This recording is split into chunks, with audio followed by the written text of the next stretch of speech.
पहले राजा श्याम साहब, आप और आपकी फैमिली और अलियान कलरी से जो जो लोग आज मुस्लिम लीग नून में शामिल हुए हैं उनको मुबारकबाद पेश करना चाहता हूं और ये यकीन दिलाता हूं कि आपने जिस जमात में शामिल हुए और जिस काफिले में शामिल हुए, मैं आपको यकीन दिलाता हूं कि इंशाअल्लाह ताला कभी आप शर्मिंदा ताबीर नहीं होंगे। मैं अपनी मिसाल देता हूं कि 2016 में मैं चौधरी तारिक फारूक के साथ नहीं था, लेकिन कल भी मैं अपने घर में इस चीज से शर्मिंदा था कि चौधरी तारिक फारूक साहब मैं आपके साथ नहीं चल सका। आज आप खुशकिस्मत लोग हैं, राजा वसीम मुख्तार साहब आपने और अलियान कलरी ने जो आज ये जमले गफीर इकट्ठा किया, सच्ची बात है। मैं आज चौधरी तारिक फारूक साहब आपको यकीन दिलाता हूँ कि इलेक्शन तो आप जीत चुके हैं, इंशाल्लाह कलरी से आप भारी अक्सरियत से जीतेंगे।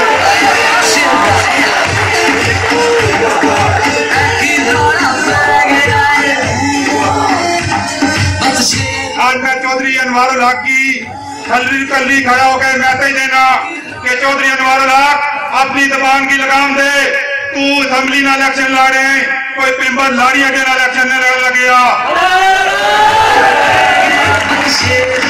मेरे पास बहुत दबाव है, कोई बात नहीं ऐसी, लेकिन दबाव नहीं होते रहते हैं। लेकिन बात में असलियत की कि जो आदमी काम करे उसकी मदद करनी चाहिए।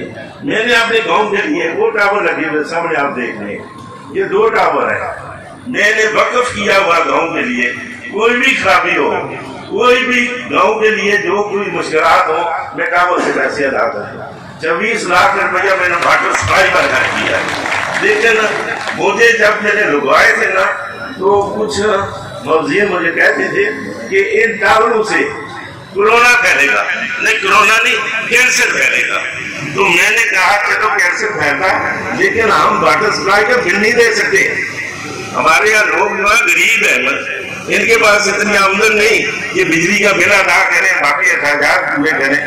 चौधरी तारिक फारूक साहब यहाँ के नाम निहाद मौजूदीन मुख्तलिफ जराए से हमें तो वो रिश्तेदार फोन कर रहे थे जिनकी रिश्तेदारी का भी हमें पता कि यार हम आपके पाँव पकड़ते हैं, चौधरी तारिक फारूक साहब के साथ ऐलान ना करो कि आप चौधरी तारिक फारूक के काफिले में शामिल हो जाओ, वरना उससे ज्यादा जवान 25 तारीख को हम आपको दिखाएंगे।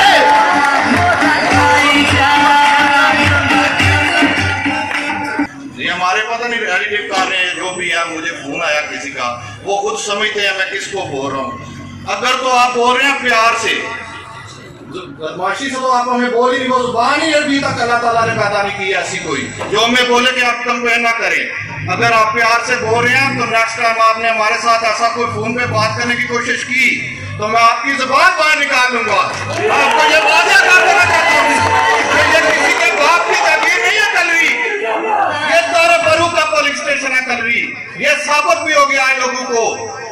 और जिस तरीके से वो गज लंबी जबानें निकाल के बातें करते हैं और जिस तरीके से वो सियासत को अपनी महराज बनाना चाहते हैं, इस सियासत को महराज बनाना चाहते हैं, इसमें गंदगी वो अपनी जबान से निकाल रहे हैं। इस सियासत को आप क्या कहेंगे? सियासत तो दनाई का नाम है, सियासत तो हिकमत का नाम है, सियासत तो खिदमत का नाम है, सियासत तो लोगों को झुकना सिखाती है, सियासत तो लोगों को हकूक हासिल करने के लिए की जाती है। सियासत जो है वो 2 खानदानों को पालने के लिए नहीं की जाती। सियासत जो है वो 2 खानदानों को इक़्तिदार में पहुंचाने के लिए नहीं की जाती। जो लोग ये करते रहे वो माजी में जाएं, माजी को जाके देखें और माजी में उन्हें अगर अपने गिरबान में झांकने का मौका मिले तो उनको पता चलेगा कि बिम्बर की आवाम ने उनको तारिक फारूक के मुकाबले में क्यों रिजेक्ट किया।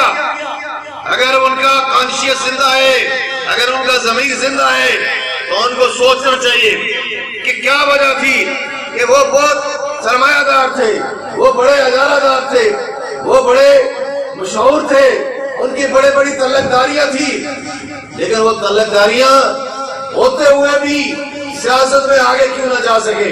के हालात की वजह से आजाद कश्मीर भी मुतासर होता है। जिन हालात की वजह से ऐसा हो रहा है वो हालात आपको मुझसे ज्यादा बेहतर तरीके से पता है।